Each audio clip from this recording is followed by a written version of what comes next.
BD news. Bhopal में PCC कार्यालय पर बीजेपी के विरोध प्रदर्शन के दौरान हिंसक घटनाएं हुई। कांग्रेस नेता जीतू पटवारी ने इसे गुंडागर्दी बताया और बताया कि पुलिस केवल खड़ी होकर देखती रही। भोपाल, इंदौर समेत कई अन्य स्थानों पर बीजेपी कार्यकर्ताओं ने संगठित रूप से कार्यालय पर हमला किया। पीसीसी चीफ ने कहा कि उनके और अन्य कांग्रेस नेताओं पर हमला करने का प्रयास किया गया। घटना को लेकर पटवारी ने सीएस को पत्र लिखा और सुरक्षा के साथ कार्रवाई की भी मांग की है। उन्होंने भोपाल स्थित हमारे प्रदेश कार्यालय में एक तरह से आक्रमण किया।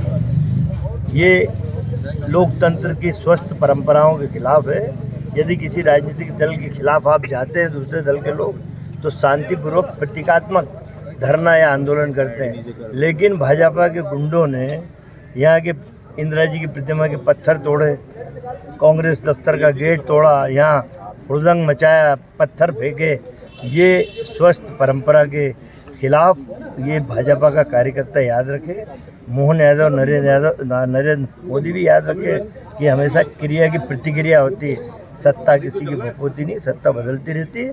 इसके परिणाम आने वाले समय घातक होंगे। मंडपम में कांग्रेस के कार्यकर्ताओं के द्वारा किए गए देश विरोधी प्रदर्शन के विरोध में आज भारतीय जनता युवा मोर्चे के कार्यकर्ताओं के द्वारा कांग्रेस कार्यालय के बाहर एक घोषित प्रदर्शन करने का निर्णय लिया गया था।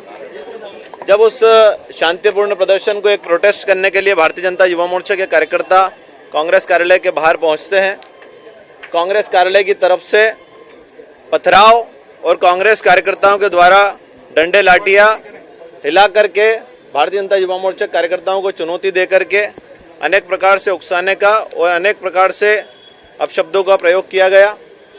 हमारे कार्यकर्ता मोहित अग्निहोत्री, राकेश परस्ते को गंभीर चोट आई है और भी अन्य 5-6 लोगों को उस दौरान चोट आई है। डंडे लाठियों से, अलग अलग प्रकार के सामग्रियों से, हथियारों से कांग्रेस के कार्यकर्ताओं के द्वारा हमला किया गया है। यही कांग्रेस की संस्कृति है, यही कांग्रेस का चरित्र है जो आज देश की जनता के सामने आता है। ये कांग्रेस को लगातार मिलती हुई हारों का फ्रस्ट्रेशन है। लगातार जब कांग्रेस को चुनाव में हार मिलती है तब कांग्रेस ईवीएम के ऊपर अपना भांडाफोड़ करती है, जबकि कांग्रेस के चरित्र को इस देश की जनता, इस देश का युवा समझ चुका है और आने वाले समय में भी उन्हें जवाब देने के लिए इस देश की जनता और इस देश का युवा तैयार है। एक एक करके हम लोगों ने आज हबीबगंज थाना आकर के इस पूरे वाकये की जानकारी, पूरे घटनाक्रम की जानकारी थाना प्रभारी महोदय को दी है।